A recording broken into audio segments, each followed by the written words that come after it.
नमस्कार।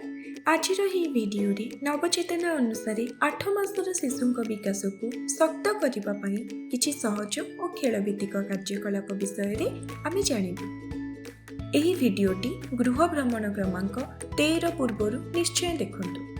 गृह भ्रमण समय सर्वप्रथमे पितामाता को 8 मास शिशुर विकासर परवर्ती पर्याय विषय में बुझातु।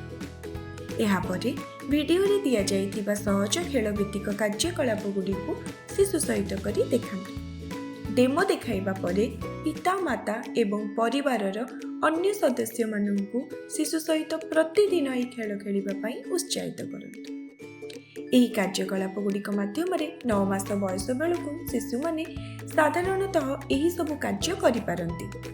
दुई दिगरे घूरी पारंती, समस्त आंगुठी व्यवहार करी खेलना धरी पारंती, परिचित मुह बा खेलना को देखिबा पई मुंड को घुराई पारंती, सामने लुचिथिबा खेलना खोजी पारंती, नाम डाकिले प्रतिक्रिया दे पारंती। प्रतिदिन प्रेम और सहज कार्य गुडी को करी माँ बापा एही विकास लक्ष्य रे शिशु को सहायता करि पारंती। नवचेतना अनुसार शिशुंकर 8 मास रे करिबा को पड़िबा कार्य गुडी कहला शब्द खोजिबा, चूड़ी घुराइबा, नूतन शब्द कहिबा, पोशाक परिवर्तन और कथबार्ता। चलो देखिबा किपरि माँ चूड़ी घुराइबा कार्य माध्यम रे खेल द्वारा तांकर शिशुंकर देखिबा और बुझिबा क्षमता को शक्तिशाली करुछन्ति। एही सहज काम गुडिक नियमित करी माँ बापा और देखभाल करुथुबा लोक माने शिशुंकर प्रथम 3 वर्ष विकास रे भल सहायता देई पारिबे।